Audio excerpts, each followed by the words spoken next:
y vamos a hablar de un tema bastante escabroso, un tema muy actual, porque no tienen ustedes idea de la cantidad de líderes en el mundo que están cayendo. Como decía hace muchos años, el único deportista que ganó una medalla de oro en clavados en México, Joaquín Capilla, 1952, ya llueve, ¿verdad? Y él dijo, la lana, la dama y la dama son los tres enemigos de cualquier ser humano, no solamente del hombre, o sea, la mujer, el dinero y el orgullo, la fama. Entonces es increíble cuando una persona sube aquí al púlpito o es presidente municipal o lo hicieron diputado o lo hicieron senador o lo hicieron el presidente de la república o lo hicieron el papa. En el momento de sentarse en el trono, el poder nos comienza a descomponer. Una persona puede haber sido toda su vida una persona honesta, etcétera, etcétera, pero cuando tú le das poder a una persona, en ese momento descubres claramente el carácter de esa persona. Muy bien. Vamos a hablar acerca del análisis de la apostasía y vamos a ver en primer lugar que la Biblia dice claramente en 1 Timoteo 4:1. Quiero que sepas, le habla Pablo a Timoteo, que el Espíritu dice claramente, sin ningún lugar a dudas. ¿Qué cosa? Que ¿cuándo? Que en los postreros tiempos, algunos, no todos, gracias a Dios, pero algunos van a apostatar de la fe, escuchando a espíritus engañadores y a doctrinas de demonios. Por la hipocresía de mentirosa que teniendo cauterizar la conciencia, prohibirán casarse y mandarán abstenerse de alimentos que Dios creó, para que con acción de gracias participaran en ello los creyentes y los que han conocido la verdad. Esto pues claramente está dirigido al Vaticano, ¿verdad? Porque la Iglesia Romana fue la primera que rompió completamente con el patrón bíblico, completamente con los decretos y los mandamientos de Dios, y fueron los que dijeron, si quieres servir a Dios, no te puedes casar. Tienen que hacer el orden del celibato sacerdotal. Yo lo he contado varias veces, que yo atravesé esa experiencia cuando tenía cierta juventud, y cuando supe que me dijeron que no podía yo casarme, les dije adiós. A mí me gustan las mujeres. Y ha sido un error tremendo, ¿verdad? Porque ha habido cantidad de curas y sacerdotes en el mundo que por eso pues han tenido que tener amantes escondidas. Simplemente en España, entre los seminarios de monjas y de sacerdotes, encontraron túneles llenos de abortos, tanto de monjitas como sacerdotes o curas que estaban en el otro lado, y le ganaron a los de Hamás, haciendo túneles, ¿verdad? Para poder tener relaciones con las monjitas. Bueno, tenemos también de la segunda carta a los tesalonicenses, en el capítulo 2, que dice el apóstol Pablo, versículo 3, nadie los engañe en ninguna manera, porque no vendrá sin que antes venga la apostasía y se manifieste el hombre de pecado, el hijo de perdición. La iglesia de Tesalónica creían que estaban ya en el día del Señor, o sea, en la tribulación. Ya Pablo en la carta anterior les explicó que el arrebatamiento de la iglesia sería un misterio que no era la segunda venida. Fíjense lo que les voy a decir. El arrebatamiento de la iglesia es un misterio que Dios le revela a Pablo únicamente. Sin embargo, la segunda venida ya estaba anunciada, ¿verdad? Vendrá con señales, Mateo 24, 29 al 30, en el Antiguo Testamento. No era un misterio, por lo tanto, es lógico que el arrebatamiento y la segunda venida sean diferentes. Porque el arrebatamiento, el rapto famoso de la iglesia, era un misterio que nadie conocía, porque es algo que no había sido revelado en el Antiguo Testamento. Entonces no pueden ser los mismos eventos, la segunda venida y también el arrebatamiento de la iglesia. Ahora, muy bien, Hay que notar, antes de desarrollar esta conferencia, algo importante. Se mencionan en la Biblia dos clases de apóstatas. Dos clases de apóstatas. Número uno, los que se apartan del camino del cristianismo o de Dios en algún momento en su vida, porque nunca fueron salvos. O sea, personas que estuvieron entre nosotros, vinieron a la iglesia, pero que jamás tuvieron el regeneramiento ni el nuevo nacimiento del Espíritu Santo. Veamos algunos casos en Juan capítulo 17, donde el Señor Jesucristo menciona ni más ni menos a Judas, el que era seguidor también de Jesús. Dice Juan 17, versículo 12: cuando estaba yo con ellos en el mundo, yo los guardaba en tu nombre, a los que me diste, yo los guardé, y ninguno de ellos se perdió, sino el hijo de perdición, para que la escritura se cumpliera. En otras palabras, Judas desayunó, comió, cenó, durmió, viajó con Cristo 3 años y medio y nunca jamás pudo ser una persona sincera que conociera y creyera que Jesús era el Mesías. Y finalmente sabemos todos que lo acabó traicionando.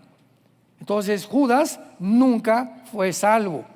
Y así va a haber muchísimas personas en la época de la iglesia que van a venir a las iglesias y tienen mucho tiempo en las iglesias y son personas que nunca se han arrepentido y que siguen viviendo como si fueran religiosos nada más, como lo éramos nosotros antes de ser cristianos. Yo me acuerdo cuando iba a la iglesia católica, ¿verdad? Pues íbamos de niños y párense, siéntense, y salíamos de ahí, y de lunes a viernes nos portábamos terrible, pero el domingo era el tiempo de recibir a Cristo, y de lunes a viernes se salía de la hostia que el cura nos daba el domingo. Entonces estas personas, veamos ahora en 2 de Pedro capítulo 2, el segundo caso, donde la Biblia nos muestra claramente que la salvación no se puede perder, porque hay muchas personas que creen que la salvación se pierde, precisamente por esto. No, pero es que yo conocí a don Pancho que iba a la iglesia y fue durante 4 años y ahorita es un borracho, parrandero y jugador. Perdió la salvación, dicen. La salvación no la perdió. El problema fue que don Pancho nunca fue salvado. Fue religioso e iba a la iglesia, pero nunca tuvo la salvación. Segunda de Pedro capítulo 2. Dedicado este capítulo a todos los falsos maestros. Dice el versículo 20. Segunda de Pedro 2, 20 al 22. Ciertamente, si habiéndose ellos escapado de las contaminaciones del mundo por el conocimiento del Señor y Salvador Jesucristo, enredándose otra vez en ellas, son vencidos, su postrer estado viene a ser peor que el primero, porque mejor les hubiera sido no haber conocido el camino de la justicia, que después de haberlo conocido, volverse atrás del santo mandamiento que les fue dado. Pero les ha acontecido lo del verdadero proverbio: el perro vuelve a su vómito y la puerca lavada a revolcarse en el lodo o en su cieno. Pregunta: ¿cómo sabemos que estas personas que Pedro está mencionando nunca fueron salvos? Porque finalmente usa el proverbio de un perro y de un puerco, o de un cerdo, como le dicen en otros países. Bueno, pues un perro, ¿verdad?, vomita. ¿Y por qué siempre se come el vómito? Porque es su naturaleza. O sea, un caballo no lo hace, o una ardilla no lo hace, pero los perros es su naturaleza.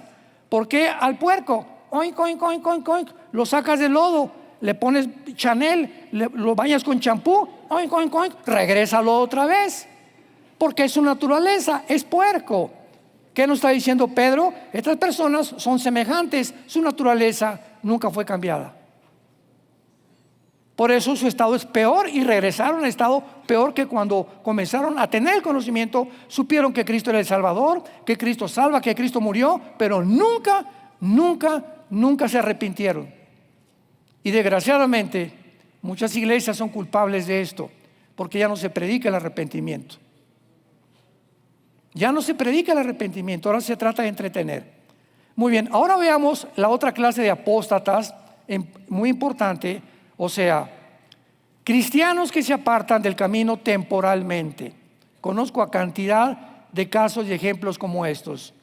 Pero como son hijos, como realmente tienen al Espíritu Santo en su vida, son disciplinados por Dios y regresan al corral de la oreja. Porque Dios al que ama disciplina, como lo vamos a ver. Veamos un caso en 1 Corintios 5. 1 Corintios capítulo 5, muy importante. 1 Corintios 5, dice el apóstol Pablo, le escribe a estos líderes de la iglesia de Corinto y les dice: de cierto se oye que hay entre ustedes fornicación. O sea, era una iglesia que había un hombre fornicando. La fornicación abarca el homosexualismo, el lesbianismo, el transgénero, el adulterio, la pornografía, todos los ejemplos sexuales que no están permitidos, porque el sexo solamente se puede usar en la dimensión del matrimonio, nada más. Dios diseñó para que el sexo fuera usado única y exclusivamente dentro del matrimonio. Fornicar es, ya casado, irte con otra mujer o con otro hombre, o de joven tener relaciones sexuales con tu novio o con tu novia. Eso se llama fornicar. Entonces, en esta iglesia había fornicación. Supieron y le mandaron a Pablo, ¿verdad? Familias, oye, aquí hay alguien en la iglesia que está viviendo o que tiene relaciones sexuales con su madrastra o con una señora de la iglesia. Y Pablo se enoja y les dice: tal fornicación, cuando ni aún se nombre entre los gentiles, tanto que alguno tiene la mujer de su padre. Con su propia madrastra alguien estaba fornicando.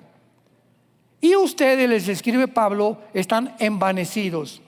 ¿No debieran más bien haberse lamentado para que fuese quitado de en medio? Vean la disciplina de Dios. A esta persona la deberían haber sacado de la iglesia. De vosotros el que cometió tal acción.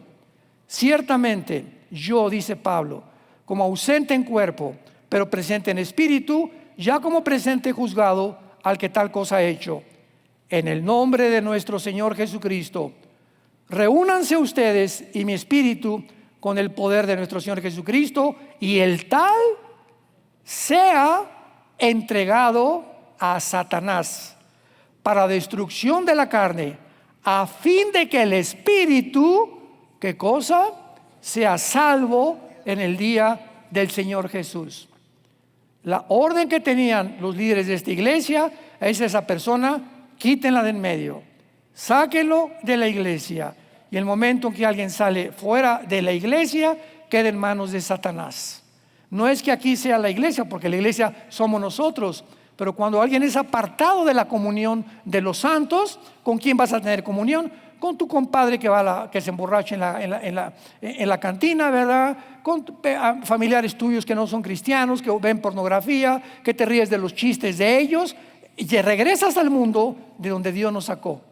Entonces vemos claramente un ejemplo de esta persona que, aun cuando iba a ser expulsado de la iglesia y tal vez entregado e iba a morir, él iba a ser salvo, porque la salvación no se puede perder.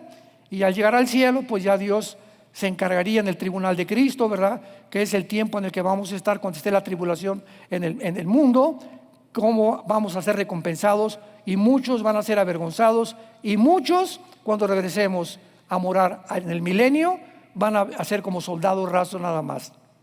Porque dice Apocalipsis 20, versículos 2 y 3, que hay muchos que van a estar sentados en tronos, cristianos que van a ser gobernantes en la otra vida, por la vida que llevaron ejemplar. Por eso no nos cansemos de hacer el bien, porque vamos a recoger lo que hemos sembrado.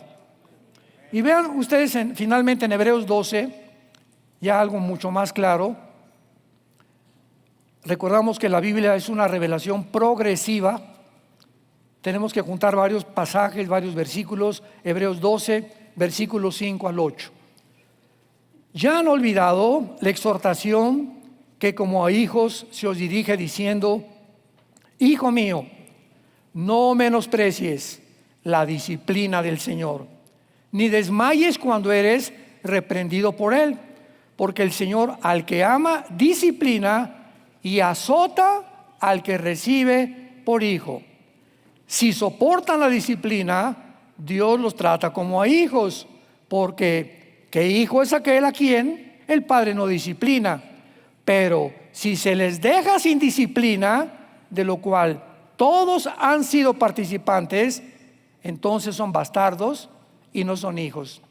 En otras palabras, si alguna persona que se dijo cristiano se alejó de Dios por X causa y nunca le pasó nada en la vida y finalmente se muere a los 5 o 6 años, dice la Biblia que porque nunca regresó, porque nunca fue hijo, era bastardo. O sea, nunca tuvo el nuevo nacimiento, nunca se arrepintió. Dios no puede tratar con una persona. Yo no puedo ir a la casa de mi vecino y decirle al niño: oye, ven para acá, y darle nalgadas. Va a salir mi vecino y me va a decir: oye, Armando, ese no es tu hijo, dale nalgadas a tus hijos. Claro, disciplinamos a los nuestros. Lo mismo hace Dios con sus hijos y con sus hijas. Dios no se mete si tú no eres cristiano, te deja que hagas lo que te dé la gana y no te disciplina, pero nosotros estamos al entrar al reino de Dios bajo la disciplina y la mirada continua del Señor Jesucristo. Entonces, esto es muy importante porque ahora vamos a la segunda carta de Timoteo, donde vamos a desarrollar nuestro estudio. Y es importante que esta segunda carta de Pablo a Timoteo fue la última carta que Pablo escribe desde su prisión en Roma. Pero al contrario de la primera carta a Timoteo, en la cual le provee de instrucciones para saber cómo pastorear una congregación local, su enfoque en la segunda carta fue la fidelidad personal que Timoteo debería de mantener como todo ministro de Jesucristo. Pablo urge aquí a Timoteo a no desmayar, a permanecer firme en medio de la persecución en que se encontraba la iglesia en tiempos del emperador Nerón. Pablo le dice, ¿verdad?, y exhorta en el capítulo 1 a guardar lo que él había aprendido. En el capítulo 2 a permanecer como obrero fiel que traza la palabra de verdad. En el capítulo 3 le advierte de los falsos maestros y en el capítulo 4 a predicar la palabra en todo tiempo y le urge a que termine su carrera, porque muchos comienzan bien y terminan mal. Entonces no es como comenzamos, es como cuando una persona, vean este ejemplo, llega con el juez: a ver, tráigame al Pitirijas, Tijas, Cuijas. Pitirijas, tienes 50 años de prisión. ¿Por qué? Porque mataste ayer a una persona o hiciste un crimen espantoso. Y el Pitirijas le contesta al juez: pero hace 5 años hice un asilo para ancianos, y hace 1 año hice un orfanatorio, y hace 3 semanas me vestí de Santa Claus, era Navidad, y le regalé dulce a los niños.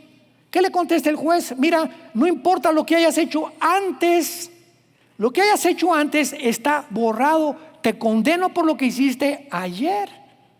Entonces las cosas buenas que hiciste no te las voy a tomar en cuenta, tú te vas a la cadena perpetua por asesinato. Entonces lo mismo con Dios. Cuando te mueras, pero hice esto, hice aquello y me porté bien, etcétera, y te mueres en fornicación o te mueres en algún otro pecado, ¿verdad? Dios te libre de la condenación eterna. Eso es lo que Pablo está tratando de decirle a Timoteo. Vean en la primera carta a Timoteo capítulo 1, versículo 5, este consejo, donde ya delinea claramente Pablo la situación de la apostasía. 1 Timoteo 1, versículos 5 y 6. Léanlo con muchísimo cuidado. El propósito de este mandamiento, o sea, de todo lo que te voy a decir, Timoteo, por favor, mucha atención. Número 1, es el amor nacido del corazón. 2, una buena conciencia Y 3, una fe no fingida. Ten cuidado, Timoteo, que tu amor por la obra del Señor no sea por intereses o porque no tengas trabajo, quieras ser pastor y pues vas a ganar un poco más de dinero, o por lo que estás haciendo es realmente porque quieres popularidad, o te metiste ya a YouTube a subir videos y decirles manden la campanita y tengo ya esto, para que tengamos que tu motivación nunca sea más que la gloria de Dios.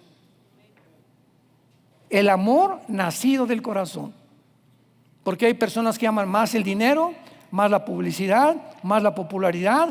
Otros que no les conviene hablar fuerte a la iglesia porque se le van. Oye, espérame, don Pancho me puso el techo.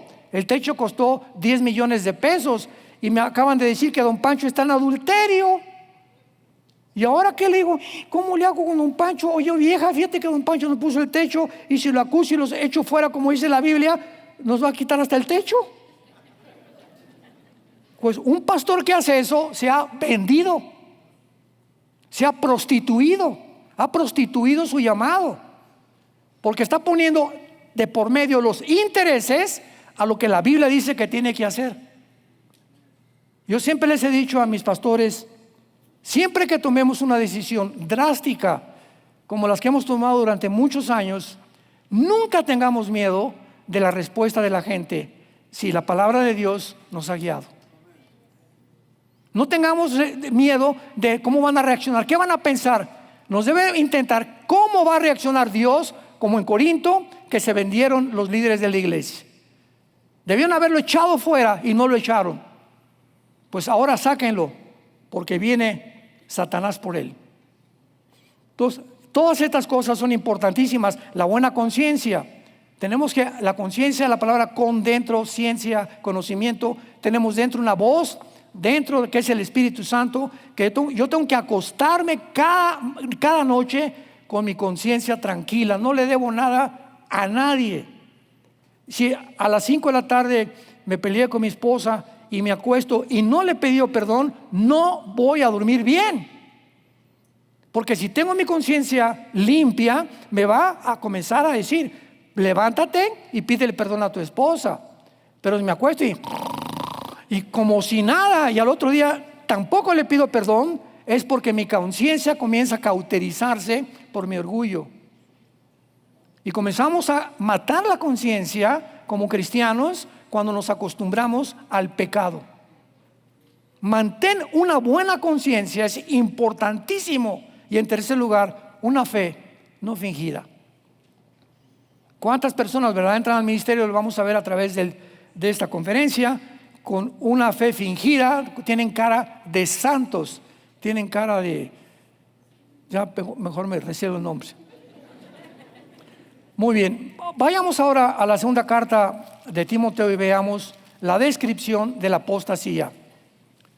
Pablo menciona, pongan mucha atención, a varios desertores, y 2 de ellos son mencionados en 2 Timoteo 1:15. Vayan apuntándolos los que gusten en sus libros. El capítulo 1, versículo 15 dice: ya sabes esto, que me abandonaron, o sea, apostataron todos los que están en Asia, de los cuales son Figelo y Hermógenes. Y más adelante menciona a 2 que lo abandonaron como falsos maestros. Capítulo 2, versículo 17 y 18. 2 más, van a ser 3 ya. Su palabra carcomerá como gangrena, de los cuales son Himeneo y Fileto, que se desviaron de la verdad, diciendo que la resurrección ya efectuó, y trastornan la fe de muchos. Y como si no fuera suficiente, en el capítulo 4, versículo 10, Pablo menciona al cuarto desertor del tiempo que él estuvo con ellos. Porque Demas me ha desamparado, amando este mundo. Se ha ido a Tesalónica, Crescente fue a Galacia y Tito a Dalmacia. Vemos pues nosotros que Figelo, Hermógenes, Himeneo, Fileto y Demas eran hombres con quien Pablo había invertido tiempo, había sido su maestro y esfuerzo, habían sido compañeros de él, suyos en el Evangelio. Muchos viajaron con él y eran algunos líderes de la iglesia primitiva. Timoteo conocía a todos estos hombres porque trabajó cerca de muchos de ellos, por lo que ha de haber sido muy triste para Timoteo la noticia. Hijo, ¿te acuerdas de esta persona? Y te acuerdas, pero ¿cómo? Viajé con él y predicó y hizo estudios. Ha abandonado el camino de la salvación, ha abandonado el camino de la verdad. Pablo escribe esta carta a Timoteo para fortalecerlo en su fe y exhortarlo a que no siguiera el peligroso camino de la apostasía como estos hombres lo habían hecho. En pocas palabras, Pablo le decía a Timoteo: no sigas a hombres como Figelo y Hermógenes, que se avergonzaron del Evangelio. ¿Cuántos, verdad, líderes están con políticos o están con personas importantes o con tus suegros, con la familia en Navidad y se avergüenzan del Evangelio? Ni siquiera dan un mensaje en Navidad, ni testifican a su compadre o a su jefe de trabajo. Se avergüenzan del Evangelio y poco a poquito, sin que te des cuenta, te vas a ir deslizando como un barco cuando está amarrado en un muelle. Sueltas las amarras al bastión donde está amarrado el barco, y el barco, ¿qué va a pasar cuando venga el viento? Se comienza a ir hacia mar adentro. Así a muchos se sueltan las amarras de la palabra de Dios sin que te des cuenta, te comienzas a deslizar y cuando es demasiado tarde va a ser muy peligroso para tu vida. No sigas el camino de Himeneo y Fileto, que se apartaron de la verdad y tropezaron a muchos. Se apartan de la verdad. Comienzan a predicar cosas que no están en la Biblia. O si están en la Biblia, las comienzan a torcer y las comienzan a malinterpretar. Y en último lugar, no imites el compromiso de Demas, que desertó porque amó más el mundo. Unos se avergüenzan por el Evangelio y apostatan, otros se apartan de la verdad y otros aman más el mundo. Un clásico ejemplo, la esposa de Lot. ¿Se acuerdan? En el capítulo 19 del Génesis, cuando los ángeles llegaron a Sodoma, le dijeron a Lot: ve con tu familia, córrale, sálganse, porque Dios va a destruir Sodoma y Gomorra. Y por favor, les hizo una recomendación el ángel: cuando vayamos huyendo y saliendo de Sodoma, no vuelvan la cabeza hacia atrás, no volteen a ver lo que está allá atrás. Pues la mujer de Lot desobedeció al ángel y volteó cuando estaba la destrucción y se convirtió en una estatua de sal. ¿Por qué? Porque la esposa de Lot amaba más el mundo. Le dolía dejar lo que ella tenía en Sodoma y en Gomorra, más que el llamamiento que Dios le estaba haciendo hacia una vida eterna. ¿Y cuántos cristianos de la misma manera creen que el mundo tiene todavía mejores cosas que ofrecernos? No, pues mejor yo no soy cristiano y mis amigos se divierten y van acá y van a Las Vegas y esto y el otro y fornican entre los jóvenes. Es mejor el mundo, me divierto más. Sí, esa es la trampa que Satanás nos pone. Pero si te das cuenta, fíjate nada más en qué terminan todos tus amigos tarde o temprano. Ahora bien, esta carta describe el asunto de la apostasía de manera muy práctica y personal. Porque era la tentación y el peligro al que Timoteo estaba expuesto. En los capítulos 3 y 4 de 2 de Timoteo encontramos una descripción detallada en la que nos vamos a detener, una descripción detallada de la apostasía que nos va a ayudar a edificar y advertirnos de los peligros de nuestra vida espiritual. Vayamos a 2 de Timoteo capítulo 3. También debes saber esto. Vean todas las recomendaciones de Pablo antes de morir. Consideremos que estaba a punto Pablo de morir y es su última carta a su querido discípulo Timoteo. Timoteo, también debes saber esto. Otra vez, que en los postreros días vendrán tiempos peligrosos. Me detengo aquí. Esta palabra, peligrosos, es la palabra griega chalepos. Y nada más se usa 2 veces en todo el Nuevo Testamento. Aquí se traduce peligrosos. Y la primera vez que se usa es con el endemoniado gadareno. O sea, vendrán tiempos salvajes, ya no peligrosos. Salvajes es otra sinónimo de la palabra chalepos en el original griego. Van a venir tiempos salvajes, y podríamos decir, donde van a inventar que no somos el género que Dios nos ha hecho. Van a venir tiempos en los que van a propagar que la Biblia es una mentira.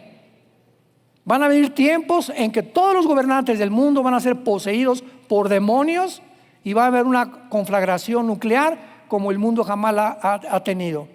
Timoteo, en vista de esto, te voy a decir por qué. Y vean ustedes la primera característica: porque habrá hombres amadores de sí mismos.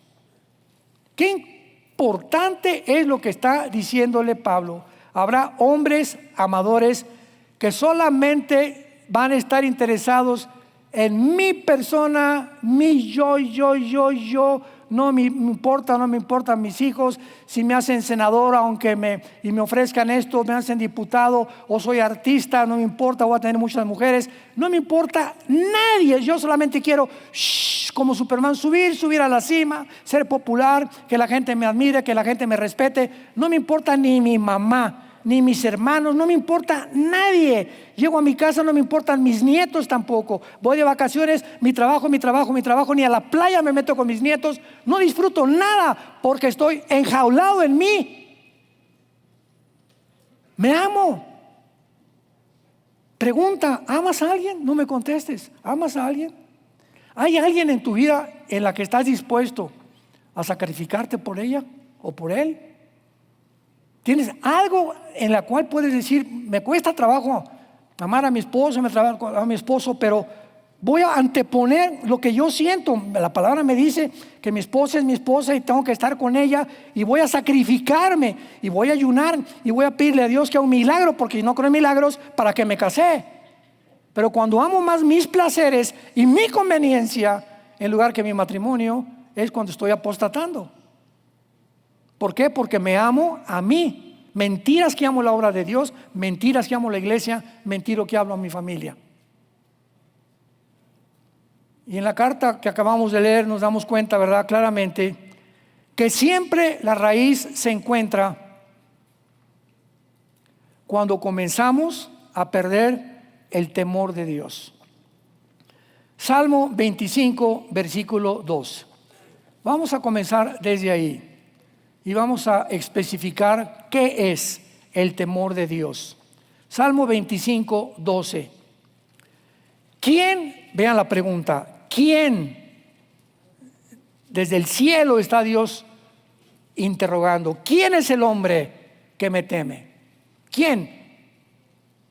Porque a él le voy a enseñar el camino que ha de escoger. Yo te prometo, dice Dios, que si tú eres un hombre que me temes, te voy a mostrar con quién casarte, qué trabajo vas a tener, cómo te veré en la vida. Voy a dirigir tu vida. Él enseñará el camino que hay que escoger. ¿Qué es el temor de Dios? El temor de Dios, hay muchas definiciones. Esta es la que más a mí me ha gustado. El temor de Dios es la conciencia continua que yo debo de tener que Dios me está observando. Que Dios me está observando las 24 horas del día. En otras palabras, si yo me meto y me voy a un viaje a un hotel y prendo el canal para ver pornografía, ¿por qué estoy sintonizando la pornografía o en mi casa cuando nadie me ve? Porque nadie me ve y se me olvidó. ¿Qué cosa? Que Dios sí me ve. Entonces, ¿cuántos seres humanos hacen lo que hacen porque creen que Dios no los ve? Porque si creyeras que Dios te ve, no harías lo que haces cuando estás solo o cuando lo haces a escondidas. Es lógico. Si realmente tememos el temor de Dios, no haríamos lo que hacemos cuando nadie nos ve. Porque aunque nadie nos ve, siempre en mi conciencia está: Dios me observa y nos paga conforme a nuestras obras. Dice Proverbios capítulo 2, el rey Salomón: hijo mío, si recibes mis palabras y mis mandamientos guardas dentro de ti, haciendo estar atento tu oído a la sabiduría, si inclinas tu corazón a la prudencia, si clamas a la inteligencia y a la prudencia dires tu voz. Vean todos los sí condicionales. Si haces esto, si haces esto, si haces aquello. Si como la plata la buscas, hasta entonces, versículo 5, hasta entonces entenderás el temor de Dios y hallarás el conocimiento de Dios, porque Jehová da la sabiduría y de su boca viene el conocimiento y la inteligencia. Cuando yo tengo el temor de Dios, voy a sacar algo a crédito, ¿verdad? Y le debo a alguien, a un hermano, pero tengo el temor de Dios. No, el hermano ya se me olvidó de mi deuda, ya ni me cobra. ¿Por qué? Porque creo que el hermano ya no me cobra, pero ya perdí el temor de Dios. Si tengo temor de Dios, voy y pago lo que yo debo. Un cristiano no puede tener deudas. Digo, sacas el carro ¿cómo se llama? En plazos, la casa, la renta en plazos, etcétera, etcétera. Pero tenemos que, si algún día le pediste prestado a alguien, le tienes que devolver ese dinero. Y no aprovecharte y decirle, bueno, mira, no tengo dinero, Pancho, pero te voy a mandar 50 pesos a la semana. Quiero que entiendas que tengo mi intención de pagarte, pero cuando te escondes de tus deudas, porque perdiste el temor de Dios. Porque no solamente estás engañando a Pancho, estás engañando también a Dios. Así que es muy importante en esta carta, ¿verdad? La deserción de Himeneo y Fileto la contrasta con la santidad personal, la conciencia limpia, el amor nacido del corazón, la fe no fingida que Timoteo debería de tener. ¿Se dan cuenta ustedes que caminar con el Señor no es fácil si Él no está en tu vida? Alguien me dijo, es que es muy difícil la vida cristiana. Amén, sin Dios. Pero cuando caminamos y nos hacemos amigos con Dios, y Dios, tengo mi comunión con Él diaria, y tengo la Biblia y memorizo la palabra y medito en la palabra día y noche, entonces Él va a tomar a mi vida, como dice en Jeremías 10, 23, el hombre no es señor de su camino, ni del hombre que camina a ordenar sus pasos. Dice Dios, déjame, Armando, déjame guiarte, déjame enseñarte, déjame decirte a dónde quieres ir mañana. Dame oportunidad de trabajar en tu vida, pero para ello, Armando, ríndete a mí, obedéceme. Sin la obediencia no hay bendición. Regresamos a Pablo, 2 Timoteo 3, hombres amadores de sí mismos. Y luego dice Pablo, realmente son personas amadoras de sí mismas, avaros, vanagloriosos, soberbios, blasfemos, desobedientes a los padres, ingratos, impíos. Yo no quiero que nadie levante la mano, ¿verdad? Pero una de las cosas por las cuales Dios nos quiere despegar de la avaricia con la que nacimos. Vean los niños. Tenemos una nietecita ahorita de 4 años y nuestro nietecito Luis Emilio de 1 año.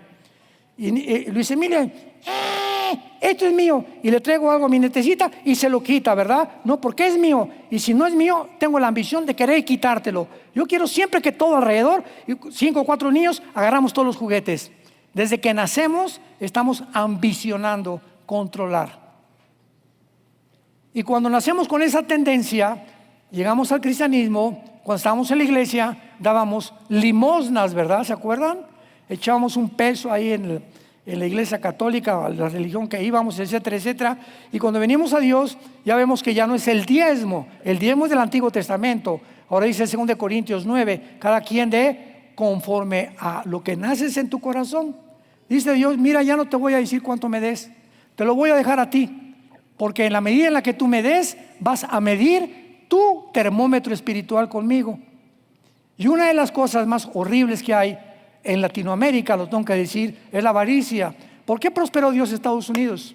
¿Por qué, Gerardo? Mandaron misioneros desde hace 2 o 3 siglos. Las iglesias en Latinoamérica, nada más en Costa Rica, casi todas las iglesias las han pagado los misioneros norteamericanos. A mí me guiaron a Cristo, poblaron con el evangelio el mundo entero. Dios los tuvo que bendecir. Pero en México somos avaros, ¿verdad? Regiomontanos, como dicen, codos, con trabajo el 10%, con trabajo el 15%.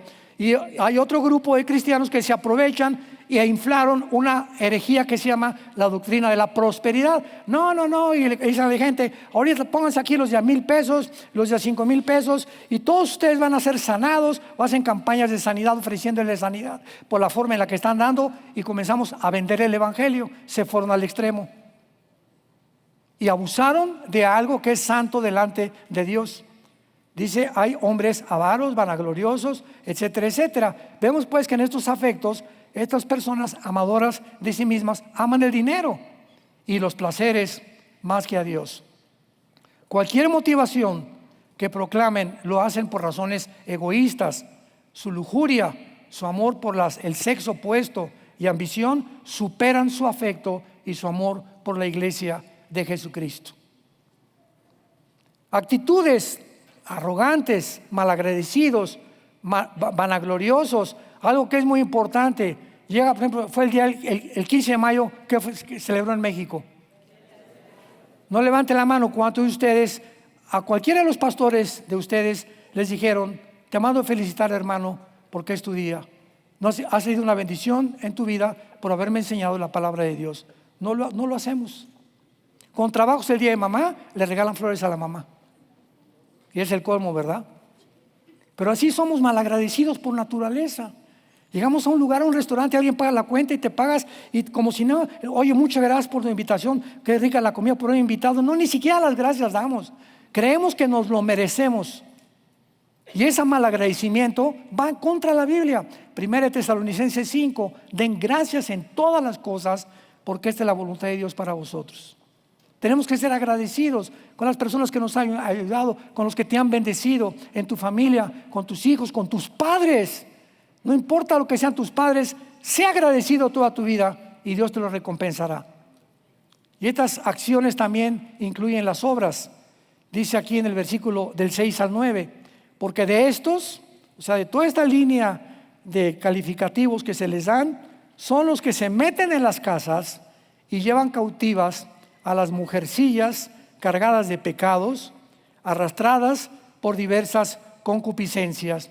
Vemos aquí, ¿verdad?, que tienen como blanco estos falsos maestros, falsos líderes, hombres corruptos, pederastas, lujuriosos. Tienen como blanco a las mujercitas pecadoras que andan buscando ser libres de culpa, como también de continuar su vida de placeres, y se aprovechan de ellas. ¿Cuántas niñas no tienen trabajo, no tienen, y luego las secuestran, las ponen a la prostitución, precisamente porque andan buscando ese tipo de cosas y se dicen cristianos?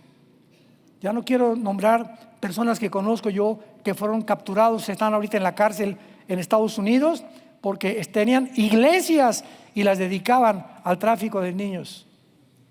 Hay de todo en la iglesia, hay de todo. Cristo tuvo a un Judas.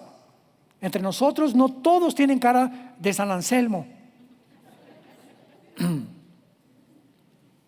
Y el versículo 6 lo dice, ¿verdad? Y el versículo 7, están siempre aprendiendo y nunca pueden llegar al conocimiento de la verdad. Bajo el engaño de guiarlas a Cristo, agarran hombres a muchachitas, a jovencitas, el mensaje de los falsos maestros atrapa a las víctimas en esclavitud espiritual, porque en lugar de hacerlas libres, las esclavizan aún más, las hunden más en el pecado.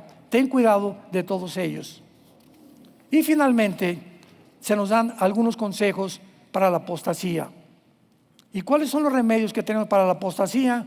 Dice la Biblia, versículo 10, pero tú has seguido la doctrina, conducta, propósito, fe, longanimidad, de amor y paciencia.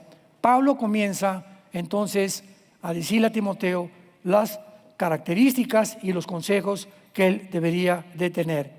En otras palabras, el remedio para la apostasía, número 1, es la palabra de Dios. De día, Josué, y de noche. A ver, Josué, abre los oídos. De día y de noche. Yo nomás a las 12 del día, Señor, dice de día y de noche. Yo nomás en la noche leo la Biblia, Señor, dice de día y de noche, que la canción. Es que yo nomás hago la Biblia a las 3 de la tarde. Bueno, pregunta, ¿eres cristiano? Sí. ¿Crees la Biblia? Pues tienes que creerla.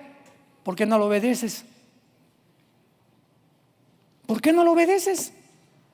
Te estás engañando. De la boca para afuera dices que crees, pero no obedeces lo que la Biblia dice. Josué, si tú lo haces de día y de noche, Josué, te voy a dar una promesa: todo lo que hagas va a prosperar. Levántate en la mañana, lávate los dientes, la cara si quieres, ven a la palabra, a los salmos, léela, memoriza, guárdala en tu corazón, ábreme tu corazón. Señor, bendíceme hoy. Voy a llevar a mi escuela a los hijos, bendícenos en el camino. Comienza a tener una amistad con Dios. Antes de acostarme de las noticias y de todo, me acuesto con la Biblia, abro la Biblia y comienzo a tener un contacto con Dios. Si tú haces esto, nunca apostatarás de la fe. No te imaginas, no tienes la menor idea de las bendiciones que Dios tiene para todos aquellos que obedecen su palabra. Y finalmente Pablo termina en el capítulo 4 como el ejemplo que se ha considerado como el más grande cristiano de toda la época de la iglesia, al apóstol Pablo. El más grande cristiano, el que más ha sufrido, el que más fue perseguido, el que más enseñó, al que más revelaciones le dio Dios. A él se le reveló el rapto, nada más a él, ni a Pedro, ni a Santiago, ni a Judas, ni a ningún otro, solamente a Pablo. Y antes de morir, a Pablo en Roma dice: he peleado. Versículo 6, estoy para ser sacrificado. Y el tiempo de mi partida, vean lo que le llama Pablo a la muerte. Voy a otro lugar. Qué preciosa forma de morir en paz. No tengo miedo a la muerte. Simplemente voy a cambiar de residencia. Me voy de un mundo apóstata, de un mundo perdido, un mundo donde todos están casi ya suicidando por los placeres y por las guerras, por las ambiciones, por la lujuria, porque se aman a sí mismos. Ya me voy, ya estoy listo para irme, pero he peleado la buena batalla. La vida cristiana es una guerra. Métete eso en la cabeza. Estamos en un planeta ocupado por el enemigo y estamos en un terreno que no es nuestro todavía. Satanás tiene la potestad, 1 Juan 5:19, sobre este mundo. Y estando en un terreno ocupado, estamos en desventaja porque estamos rodeados de un mundo espiritual que la Biblia nos corre las cortinas, rodeados de ángeles caídos, de demonios que tienen continuamente como blanco mi mente. Aquí está la guerra, en la mente, a través de pensamientos, de lecturas, lo que oigo, lo que veo, lo que comento, todo está aquí en la mente, y es la mente que Dios quiere restaurar con la Biblia. Llenarte de su palabra día y noche, a los 6 meses, un año, los programas que el diablo nos metió comienzan a salir porque estamos envirulados, nacimos envirulados, y el programa de Dios es la Biblia, y la Biblia nos comienza a transformar por medio de la renovación de nuestro entendimiento. Romanos 12:2. Y cuando tú comiences a renovar tu mente, conocerás que la voluntad de Dios para tu vida es buena, agradable y perfecta. Que el amor de Dios es inmensurable, porque en esa cruz Cristo nos demostró cuánto nos ama Dios. Si alguien quiere conocer cuánto te ama Dios, abrió sus brazos en una cruz y te dice en esta tarde: te amo. Y tú tienes abajo en la tierra que pelear. No te escondas en una trinchera, toma la espada del Espíritu, ponte el casco de la salvación, el escudo de la fe. No pierdas la confianza en mi palabra para apagar los dardos del maligno, y resiste, porque vengo pronto por ti. Es lo único que nos pide Dios, hacer resistir hasta que Él venga. He guardado la fe. Por lo demás, me está guardada la corona de justicia, la cual me dará el Señor, juez justo en aquel día, y no solo a mí, sino a todos los que aman su venida. Estos últimos meses le he preguntado a todos los cristianos casi con los que me he encontrado, en mis viajes, en el avión, etcétera: oye, ¿te gustaría que viniera Cristo? Y la mayoría me han dicho: no, yo quisiera tener hijos, hermano, y me quisiera casar todavía. O sea, todavía creen que hay cosas mejores que cuando venga Jesucristo. Decimos en mi tierra: chamacos babosos. Usando la expresión, ¿verdad? Yo soy de Oaxaca. Entonces, qué increíble es que podamos nosotros llegar a pensar eso, ¿no? Como la esposa de Lot. Y Pablo no, todos los que aman la venida, yo, toda la noche, yo creo, Señor, a lo mejor vienes hoy en la noche por mí. Señor, yo le digo a Dios, siempre le pido a Dios, me está escuchando, sabe que estoy diciendo la verdad. Siempre le pido a Dios, Padre Santo, yo te pido que si vienes hoy, nos lleves a todos. No me lleves a mí nada más, que vengas por nosotros todos, que seamos la generación de la higuera, los que no vamos a gustar la muerte. Pero te estamos esperando, Jesús. Le digo todos los días, Jesús, ven pronto por nosotros. Porque amo que Él venga allá y nos saque de este mundo. Pero mientras estamos aquí, prediquemos la palabra de Dios con la pasión del Espíritu de Dios. Oremos. Te damos gracias, Padre. Todos queremos expresar estas palabras del apóstol Pablo antes de morir. Pablo murió con un amor no fingido. Verdaderamente Pablo amó a Dios. Y él estuvo dispuesto a pagar cárceles, persecuciones, traiciones, maldiciones, malos tratos, porque te amaba. Y nos dejó también grabadas sus palabras diciendo: de ninguna cosa hago caso, ni estimo preciosa mi vida con nadie, con tal de que acabe la carrera que Dios me ha llamado. De ninguna cosa hago caso. Padre, te damos gracias porque nos has llamado con un llamamiento santo, y gracias también porque nos has hecho renacer para una esperanza viva por medio de la resurrección de Jesucristo de entre los muertos, a una herencia incorruptible, y porque todas las cosas que pertenecen a la vida y a la piedad ya nos las diste por medio del conocimiento sagrado de Jesucristo, para que participemos de tus promesas y de la naturaleza divina que tenemos en nuestra vida por tener la persona de Jesús en nuestro corazón. En esta noche, en esta tarde, si tú eres un pastor o no eres pastor, quiero decirte algo: eres el pastor de tu casa, y te hablamos a ti también como jefe de familia para que tomes la responsabilidad delante de Dios y les dejes a tus hijos el más grande ejemplo que les podamos dejar. Que al morir nuestros hijos puedan decir: mi padre no me dejó una casa tal vez, ni me dejó una herencia, pero mi padre me enseñó a confiar en Jesucristo, y si morimos con esa confianza, que nuestros hijos mueren con Cristo, morimos tranquilos, porque sabemos que Él nunca, nunca, nunca los va a dejar, ni los va a abandonar. Gracias, Padre, por esta herencia preciosa que tenemos en ti. Y en esta noche, los que no tengan a Jesús, dile en tu corazón: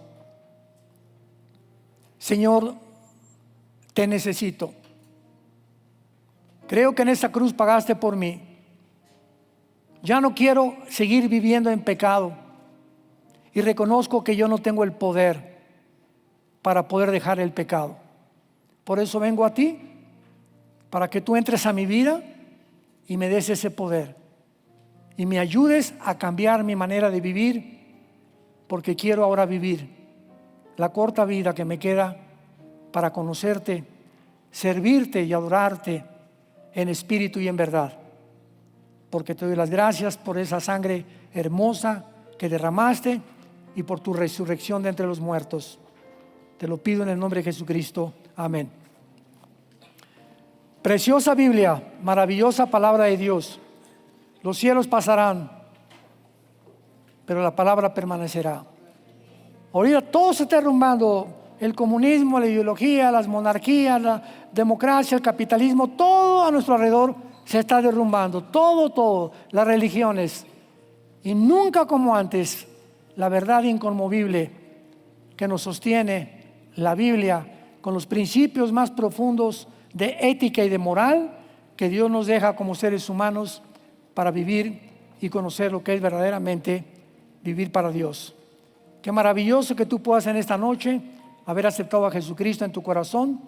Y antes de retirarnos, simplemente te doy 3 consejos rápidamente. Número 1, si tú invitaste a Cristo esta noche a tu vida, llegando ahorita a tu casa, tal vez por primera vez, Si quieres hincado o sentado en tu cama, comienza a platicar con Dios. Comienza a orar. Orar no es rezar.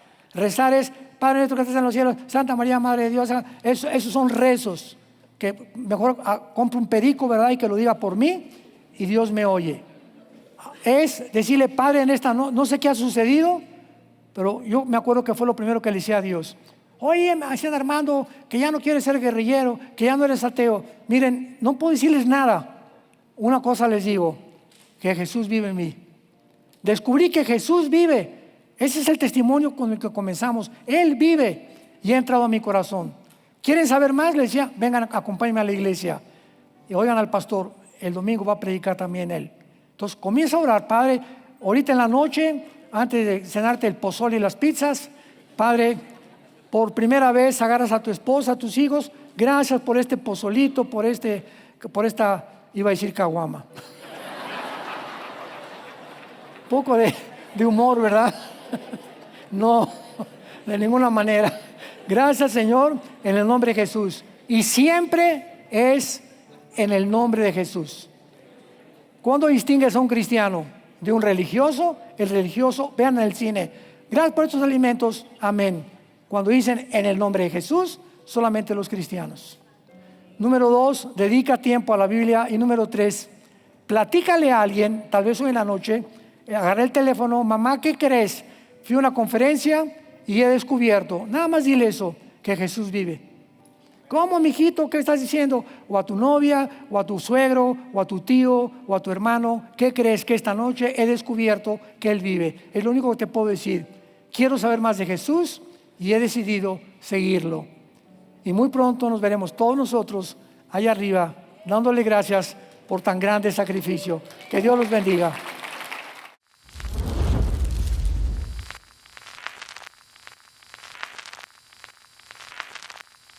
Hola, ¿qué tal? Me da mucho gusto saludarles y quisiera simplemente comunicarles que gracias a todos ustedes a través de todas las naciones del mundo que aman la palabra de Dios y que realmente están interesados en que nosotros como organización Vida Nueva para el Mundo y Armando Alducin Ministries continuemos predicando el Evangelio de la Gracia de Jesucristo y que podamos nosotros continuar haciéndolo gracias a sus donaciones.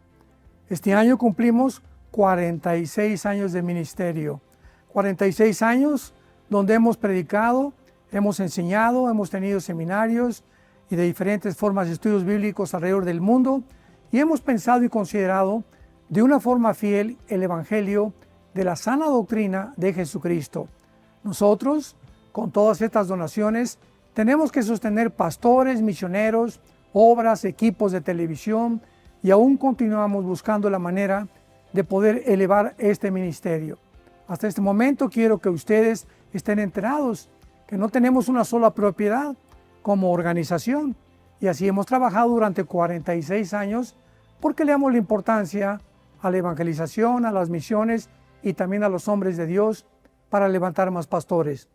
Le damos las gracias y que pueda Dios con su gracia tocar sus corazones y que puedan ustedes invertir en un terreno donde es fructífero, porque creemos que ha producido bastante buen fruto para la gloria de Dios.